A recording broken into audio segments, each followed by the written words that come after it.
Will you be considered an aquanaut one day? Welcome to Colonize the Ocean podcast, where we discuss oceanic colonization, exploration, and education with your hosts Adam Jewell and Brendan Traxler.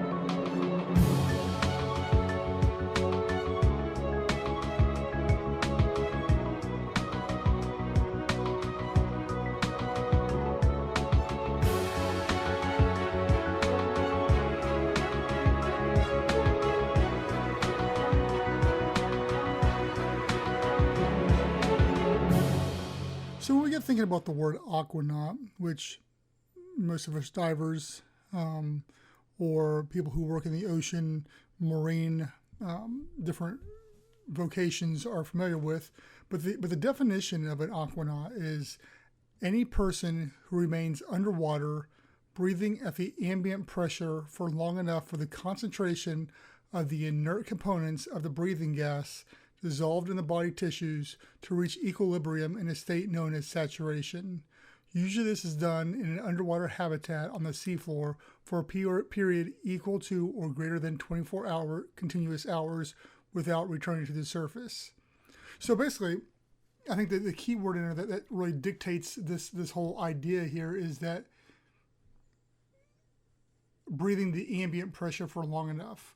So when I was at Jules Undersea Lodge a year or so ago, it was not a true one atmosphere underwater habitat, whereas it was ambient pressure. Now, we were pretty close to that because we were only at 27 feet underwater, but we were still breathing the ambient air to the outside pressure. It was pressurized vessel.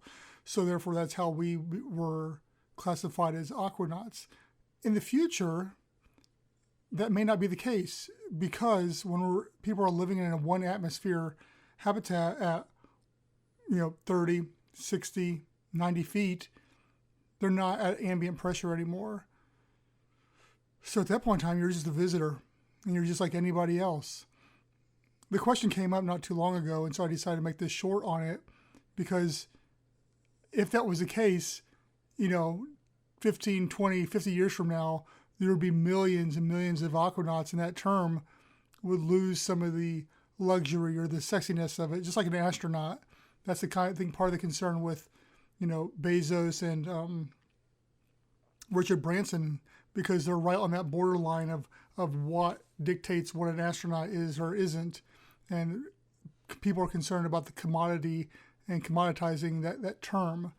And so I think there's a similarity there, once again, with space and the ocean, where that term has been something that's been a prideful term people are able to hold on to, because it's so unique and not the easiest thing to get.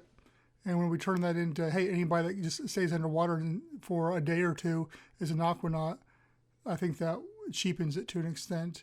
And also, it I think that psychologically too, it can also make it easier for people to want to spend the night or live underwater in a one atmosphere habitat, because it's not special, even though it is. And maybe I'm not making sense here, but you're staying in just an underwater hotel. It's just a hotel, but it's just placed underwater. Your home is underwater. Your business is underwater, whatever it may be.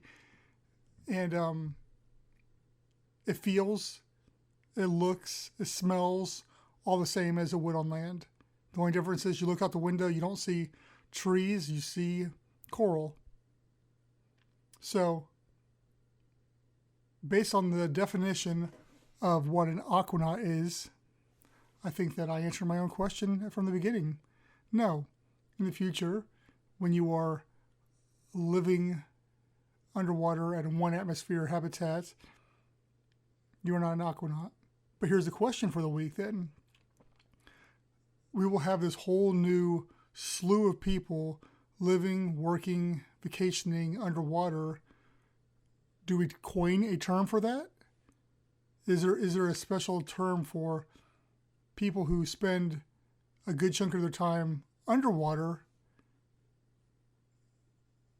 but they're not aquanauts? I don't know.